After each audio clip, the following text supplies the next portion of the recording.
ನಮಸ್ಕಾರ ವೀಕ್ಷಕರೇ. ನಾವು ವಯಸ್ಸಾದ ಮೇಲೆ ಕಾಲುಗಳಲ್ಲಿ ಬಲ ಕಡಿಮೆಯಾಗುವುದು ಸಹಜ ಎಂದು ಹೇಳುತ್ತೇವೆ. ಆದರೆ ಇದರ ಹಿಂದಿರುವ ನಿಜವಾದ ಕಾರಣಗಳನ್ನು ಆಳವಾಗಿ ಅರ್ಥ ಮಾಡಿಕೊಂಡರೆ ಅದನ್ನು ನಾವು ಹೇಗೆ ತಡೆಯಬಹುದು ಎಂಬುದು ಸ್ಪಷ್ಟವಾಗುತ್ತದೆ. ವಯಸ್ಸು 50-60 ದಾಟಿದ ನಂತರ ನಮ್ಮ ದೇಹದಲ್ಲಿ ಸಾರ್ಕೋಪೀನಿಯಾ ಎಂಬ ಪ್ರಕ್ರಿಯೆ ಶುರುವಾಗುತ್ತದೆ. ಅಂದರೆ ಸ್ನಾಯುಗಳ ಗಾತ್ರ ಮತ್ತು ಶಕ್ತಿ ನಿಧಾನವಾಗಿ ಕಡಿಮೆಯಾಗುತ್ತದೆ. ಇದರ ಜೊತೆಗೂಡಿ ಮೂಳೆಗಳ ಸಾಂದ್ರತೆ ಕೂಡ ಕಡಿಮೆಯಾಗುತ್ತದೆ. ದೇಹದಲ್ಲಿ ಕ್ಯಾಲ್ಸಿಯಂ, ವಿಟಮಿನ್ ಡಿ, ಪ್ರೋಟೀನ್ ಮತ್ತು ಒಮೆಗಾ 3 ಹೀಗೆ ಪ್ರಮುಖ ಪೋಷಕಾಂಶಗಳು ಕಡಿಮೆಯಾಗುತ್ತದೆ. ಇದರಿಂದ ಕಾಲುಗಳಲ್ಲಿ ದುರ್ಬಲತೆ, ನೋವು, ಸೆಳೆತ, ದಣಿವು ಇವೆಲ್ಲವೂ ಆಗಿ ನಮಗೆ ನಡೆಯುವುದೇ ಕಷ್ಟವಾಗುವ ಪರಿಸ್ಥಿತಿ ಬರುತ್ತದೆ. ಇಲ್ಲಿ ಮುಖ್ಯವಾಗಿ ಗಮನಿಸಬೇಕಾದ ವಿಷಯ ಏನೆಂದರೆ, ಕಾಲುಗಳ ಬಲ ಕೇವಲ ವ್ಯಾಯಾಮದಿಂದ ಮಾತ್ರ ಬರುವುದಿಲ್ಲ. ಅದು ಪೋಷಣೆಯ ಮೇಲೆ ಹೆಚ್ಚು ಅವಲಂಬಿತವಾಗಿದೆ. ನಮ್ಮ ಸ್ನಾಯುಗಳು ಪ್ರೋಟೀನ್ ಮೇಲೆ ಅವಲಂಬಿತವಾಗಿದೆ. ಮೂಳೆಗಳು ಕ್ಯಾಲ್ಸಿಯಂ ಮೇಲೆ ಮತ್ತು ನರ ವ್ಯವಸ್ಥೆ ಸರಿಯಾದ ಕೆಲಸ ಮಾಡಲು ಮಿನರಲ್ಸ್ ಹಾಗೂ ಒಮೆಗಾ 3 ಅಗತ್ಯ. ಈ ಎಲ್ಲವೂ ಸಮತೋಲನವಾಗಿ ಸಿಗಬೇಕು. ಅದಕ್ಕಾಗಿಯೇ ಈ 7 ಆಹಾರಗಳನ್ನು ಆಯ್ಕೆ ಮಾಡಲಾಗಿದೆ. ಇವು ಸೇರಿ ದೇಹದ ಸಂಪೂರ್ಣ ವ್ಯವಸ್ಥೆಯನ್ನು ಬೆಂಬಲಿಸುತ್ತದೆ. ಮೊದಲನೆಯದಾಗಿ ಮೊಸರಿನ ಬಗ್ಗೆ ಸ್ವಲ್ಪ ಆಳವಾಗಿ ನೋಡೋಣ. ಮೊಸರು ಕೇವಲ ಕ್ಯಾಲ್ಸಿಯಂ ಕೊಡುತ್ತದೆ ಅಂತಷ್ಟೇ ಅಲ್ಲ, ಅದು ಕ್ಯಾಲ್ಸಿಯಂ ಅಬ್ಸಾರ್ಪ್ಷನ್ ಅನ್ನು ಹೆಚ್ಚಿಸುತ್ತದೆ. ಅಂದರೆ ನಾವು ತಿನ್ನುವ ಆಹಾರದಲ್ಲಿರುವ ಪೋಷಕಾಂಶಗಳನ್ನು ದೇಹ ಹೆಚ್ಚು ಪರಿಣಾಮಕಾರಿಯಾಗಿ ಹೀರಿಕೊಳ್ಳಲು ಸಹಾಯ ಮಾಡುತ್ತದೆ. ಇದರಲ್ಲಿರುವ ಪ್ರೋಬಯೋಟಿಕ್ಸ್ ನಮ್ಮ ಆಂತ್ರದ ಆರೋಗ್ಯವನ್ನು ಸುಧಾರಿಸುತ್ತದೆ. ಗಟ್ ಹೆಲ್ತ್ ಚೆನ್ನಾಗಿದ್ದರೆ ದೇಹಕ್ಕೆ ಸಿಗುವ ಪೋಷಕಾಂಶಗಳ ಪ್ರಮಾಣವೂ ಹೆಚ್ಚುತ್ತದೆ. ಇದು ನೇರವಾಗಿ ಸ್ನಾಯುಗಳ ಶಕ್ತಿಗೆ ಸಂಬಂಧಿಸಿದೆ. ಅಂದರೆ ನೀವು ತಿನ್ನುವ ಆಹಾರವನ್ನು ದೇಹ ಸರಿಯಾಗಿ ಉಪಯೋಗಿಸಿಕೊಳ್ಳಲು ಮೊಸರು ಮುಖ್ಯ ಪಾತ್ರ ವಹಿಸುತ್ತದೆ. ಇನ್ನು ಎರಡನೆಯದಾಗಿ ಹೆಸರು ಕಾಳಿನ ಬಗ್ಗೆ ನೋಡಿದರೆ, ಇದು ಪ್ಲಾಂಟ್ ಬೇಸ್ಡ್ ಪ್ರೋಟೀನ್ನ ಅತ್ಯುತ್ತಮ ಮೂಲ.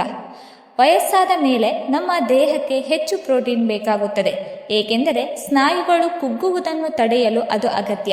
ಹೆಸರು ಕಾಳಿನಲ್ಲಿರುವ ಅಮಿನೋ ಆಸಿಡ್ಗಳು ಸ್ನಾಯುಗಳನ್ನು ರಿಪೇರಿ ಮಾಡುತ್ತದೆ ಮತ್ತು ಹೊಸ ಸ್ನಾಯುಗಳನ್ನು ನಿರ್ಮಿಸಲು ಸಹಾಯ ಮಾಡುತ್ತದೆ. ವಿಶೇಷವಾಗಿ ಮೊಳಕೆ ಮಾಡಿದ ಹೆಸರು ಕಾಳಿನಲ್ಲಿ ಎಂಜೈಮ್ಸ್ ಹೆಚ್ಚಾಗುತ್ತದೆ. ಇದರಿಂದ ಜೀರ್ಣಕ್ರಿಯೆ ಸುಲಭವಾಗುತ್ತದೆ ಮತ್ತು ಪೋಷಕಾಂಶಗಳು ಹೆಚ್ಚು ಲಭ್ಯವಾಗುತ್ತದೆ. ಇದು ಹಿರಿಯರಿಗೆ ಅತ್ಯಂತ ಸೂಕ್ತವಾದ ಆಹಾರ.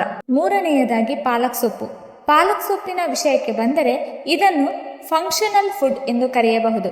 ಇದರಲ್ಲಿರುವ ಕ್ಯಾಲ್ಸಿಯಂ ಮಾತ್ರವಲ್ಲ, ಮೆಗ್ನೀಷಿಯಂ, ಐರನ್ ಮತ್ತು ವಿಟಮಿನ್ ಕೆ ಕೂಡ ಮೂಳೆಗಳ ಆರೋಗ್ಯಕ್ಕೆ ಅತ್ಯಂತ ಮುಖ್ಯ. ವಿಟಮಿನ್ ಕೆ ಇಲ್ಲದಿದ್ದರೆ ಕ್ಯಾಲ್ಸಿಯಂ ಸರಿಯಾಗಿ ಮೂಳೆಗಳಲ್ಲಿ ಜಮೆಯಾಗುವುದಿಲ್ಲ. ಜೊತೆಗೆ ಪಾಲಕ್ನಲ್ಲಿರುವ ನೈಟ್ರೇಟ್ಗಳು ರಕ್ತನಾಳಗಳನ್ನು ವಿಸ್ತರಿಸುತ್ತದೆ. ಇದರಿಂದ ರಕ್ತ ಸಂಚರಣೆ ಸುಧಾರಿಸುತ್ತದೆ. ರಕ್ತ ಸರಿಯಾಗಿ ಹರಿದರೆ ಸ್ನಾಯುಗಳಿಗೆ ಆಮ್ಲಜನಕ ಮತ್ತು ಪೋಷಕಾಂಶಗಳು ಸರಿಯಾಗಿ ತಲುಪುತ್ತದೆ. ಇದು ಕಾಲುಗಳ ಶಕ್ತಿಯನ್ನು ಹೆಚ್ಚಿಸುತ್ತದೆ. ಇನ್ನು ನಾಲ್ಕನೆಯದಾಗಿ ಬಾಳೆಹಣ್ಣು.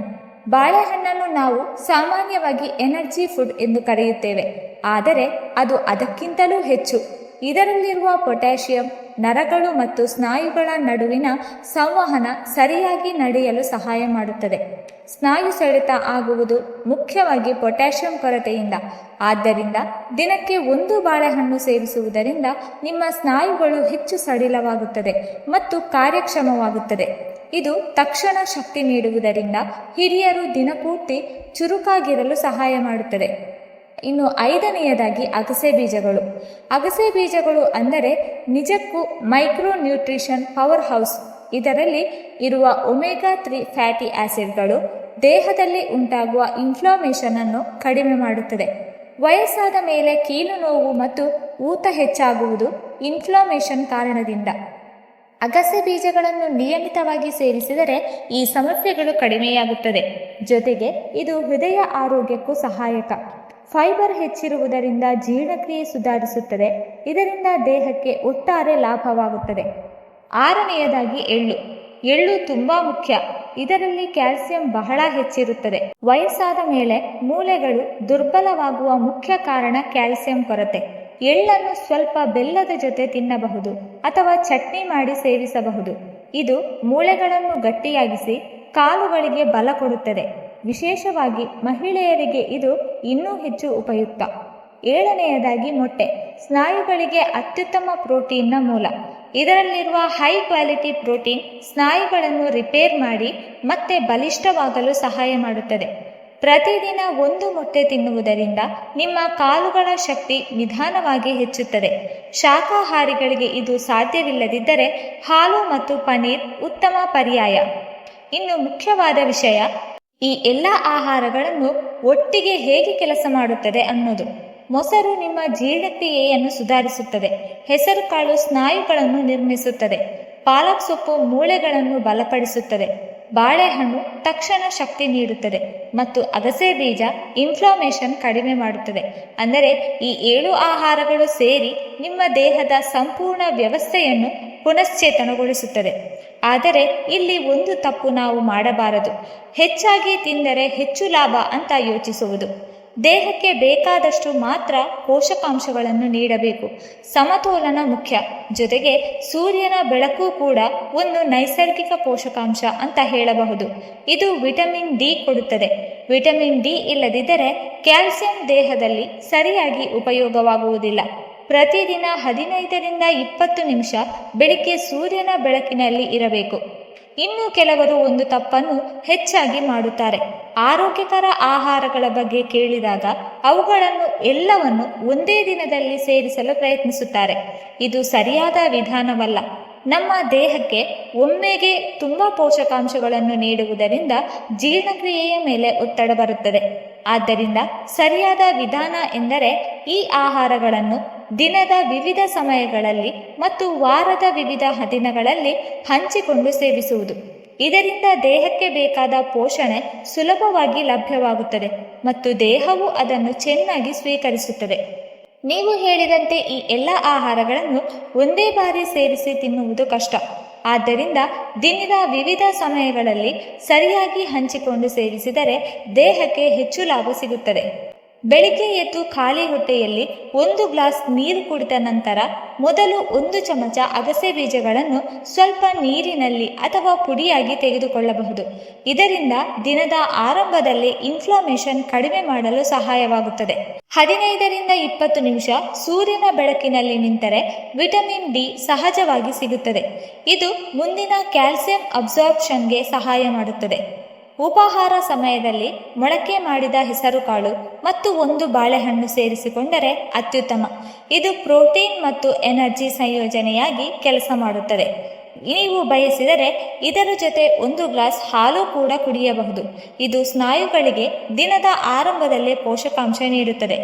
ಮಧ್ಯಾಹ್ನ ಊಟದಲ್ಲಿ ಪಾಲಕ್ ಸೊಪ್ಪನ್ನು ಪಲ್ಯ, ದಾಲ್ ಅಥವಾ ಸಾರು ರೂಪದಲ್ಲಿ ಸೇರಿಸಿಕೊಳ್ಳಿ. ಊಟದ ನಂತರ 1 ಬಟ್ಟಲು ಮೊಸರು ಸೇರಿಸುವುದು ಬಹಳ ಮುಖ್ಯ. ಇದು ನಿಮ್ಮ ಜೀರ್ಣಕ್ರಿಯೆಯನ್ನು ಸುಧಾರಿಸಿ ನೀವು ತಿಂದ ಎಲ್ಲ ಪೋಷಕಾಂಶಗಳನ್ನು ದೇಹ ಹೆಚ್ಚು ಪರಿಣಾಮಕಾರಿಯಾಗಿ ಹೀರಿಕೊಳ್ಳಲು ಸಹಾಯ ಮಾಡುತ್ತದೆ. ಸಂಜೆಯ ಸಮಯದಲ್ಲಿ ಸ್ವಲ್ಪ ಹಸಿವಿದ್ದಾಗ ಎಳ್ಳು ಮತ್ತು ಬೆಲ್ಲವನ್ನು ಸಣ್ಣ ಪ್ರಮಾಣದಲ್ಲಿ ತಿನ್ನಬಹುದು. ಇದು ನಿಮ್ಮ ಮೂಳೆಗಳಿಗೆ ಅಗತ್ಯವಾದ ಕ್ಯಾಲ್ಸಿಯಂ ನೀಡುತ್ತದೆ ಮತ್ತು ದೇಹಕ್ಕೆ ಸ್ವಲ್ಪ ಶಕ್ತಿಯನ್ನು ಕೊಡುತ್ತದೆ. ಇದನ್ನು ಸ್ನ್ಯಾಕ್ ಆಗಿ ಬಳಸಬಹುದು. ರಾತ್ರಿ ಊಟದ ಸಮಯದಲ್ಲಿ 1 ಮೊಟ್ಟೆ ಅಥವಾ ಪನೀರ್ ಅಥವಾ ಹಾಲು ಸೇವಿಸುವುದು ಉತ್ತಮ. ಇದು ದಿನದ ಅಂತ್ಯದಲ್ಲಿ ಸ್ನಾಯುಗಳ ರಿಪೇರಿ ಪ್ರಕ್ರಿಯೆಗೆ ಸಹಾಯ ಮಾಡುತ್ತದೆ. ರಾತ್ರಿ ತುಂಬ ಹೆಚ್ಚು ತಿನ್ನದೆ ಲಘುವಾಗಿ ಊಟ ಮಾಡುವುದು ಮುಖ್ಯ. ಈ ರೀತಿಯಾಗಿ ದಿನಪೂರ್ತಿ ಈ ಆಹಾರಗಳನ್ನು ವಿಭಜಿಸಿ ಸೇವಿಸಿದರೆ ದೇಹಕ್ಕೆ ನಿರಂತರವಾಗಿ ಪೋಷಕಾಂಶಗಳು ಸಿಗುತ್ತದೆ. ಇದು ಸ್ನಾಯುಗಳು, ಮೂಳೆಗಳು ಮತ್ತು ನರ ವ್ಯವಸ್ಥೆಗೆ ಉತ್ತಮವಾಗಿ ಕೆಲಸ ಮಾಡಲು ಸಹಾಯ ಮಾಡುತ್ತದೆ. ಮುಖ್ಯವಾಗಿ ನಿಯಮಿತವಾಗಿ ಇದೇ ಕ್ರಮವನ್ನು ಪಾಲಿಸುವುದು ಅತ್ಯಂತ ಮುಖ್ಯ. ಕೊನೆಯಲ್ಲಿ ವ್ಯಾಯಾಮದ ಪಾತ್ರವನ್ನು ಮರೆಯಬಾರದು. ನೀವು ಎಷ್ಟು ಉತ್ತಮ ಆಹಾರ ತಿಂದರೂ ಸ್ನಾಯುಗಳನ್ನು ಬಳಸದೇ ಇದ್ದರೆ ಅವು ಬಲವಾಗುವುದಿಲ್ಲ. ಸರಳವಾಗಿ ನಡೆಯುವುದು, ಲಘು ಸ್ಟ್ರೆಚಿಂಗ್ ಮಾಡುವುದು, ಕುಳಿತು ಏಳುವುದು ಇವುಗಳು ಸ್ನಾಯುಗಳನ್ನು ಸಕ್ರಿಯವಾಗಿರಿಸುತ್ತದೆ. ಇದು ಆಹಾರದಿಂದ ಸಿಗುವ ಪೋಷಕಾಂಶಗಳನ್ನು ಸರಿಯಾಗಿ ಉಪಯೋಗಿಸಲು ಸಹಾಯ ಮಾಡುತ್ತದೆ. ಒಟ್ಟಿನಲ್ಲಿ ಕಾಲುಗಳ ಬಲ ಕಡಿಮೆಯಾಗುವುದು ವಯಸ್ಸಿನ ಪರಿಣಾಮವಾದರೂ ಅದು ಸಂಪೂರ್ಣವಾಗಿ ನಮ್ಮ ನಿಯಂತ್ರಣದ ಹೊರಗೆ ಇರುವುದಿಲ್ಲ. ಸರಿಯಾದ ಆಹಾರ, ಸರಿಯಾದ ಸಮಯದಲ್ಲಿ, ಸರಿಯಾದ ಪ್ರಮಾಣದಲ್ಲಿ, ಜೊತೆಗೆ ಸ್ವಲ್ಪ ವ್ಯಾಯಾಮ ಇವುಗಳನ್ನು ಅನುಸರಿಸಿದರೆ 60ರ ವಯಸ್ಸಿನಲ್ಲೂ ಕೂಡ ನೀವು ಬಲಿಷ್ಠವಾಗಿ ನಡೆಯಬಹುದು. ನೀವು ನಿಮ್ಮ ದೇಹಕ್ಕೆ ಕೊಡುತ್ತಿರುವ ಪೋಷಣೆಯೇ ನಿಮ್ಮ ಶಕ್ತಿಯ ಮೂಲ. ಆದ್ದರಿಂದ ಇಂದಿನಿಂದಲೇ ಜಾಗೃತೆಯಿಂದ ಈ 7 ಆಹಾರಗಳನ್ನು ನಿಮ್ಮ ಜೀವನದಲ್ಲಿ ಅಳವಡಿಸಿಕೊಳ್ಳಿ ಮತ್ತು ನಿಮ್ಮ ದೇಹದಲ್ಲಿ ಆಗುವ ಬದಲಾವಣೆಗಳನ್ನು ನೀವು ಸ್ವತಃ ಅನುಭವಿಸಿ. ವೀಕ್ಷಕರೇ, ಈ ಮಾಹಿತಿ ನಿಮಗೆ ಇಷ್ಟವಾಗಿದ್ದರೆ ದಯವಿಟ್ಟು ಲೈಕ್ ಮಾಡಿ, ಶೇರ್ ಮಾಡಿ ಮತ್ತು ಕಮೆಂಟ್ ಮಾಡಿ. ಹಾಗೆ ಮುಂದಿನ ವಿಡಿಯೋಸ್ಗಳಿಗಾಗಿ ನಮ್ಮ ಚಾನಲನ್ನು ಸಬ್ಸ್ಕ್ರೈಬ್ ಮಾಡಿಕೊಳ್ಳಿ. ಧನ್ಯವಾದಗಳು.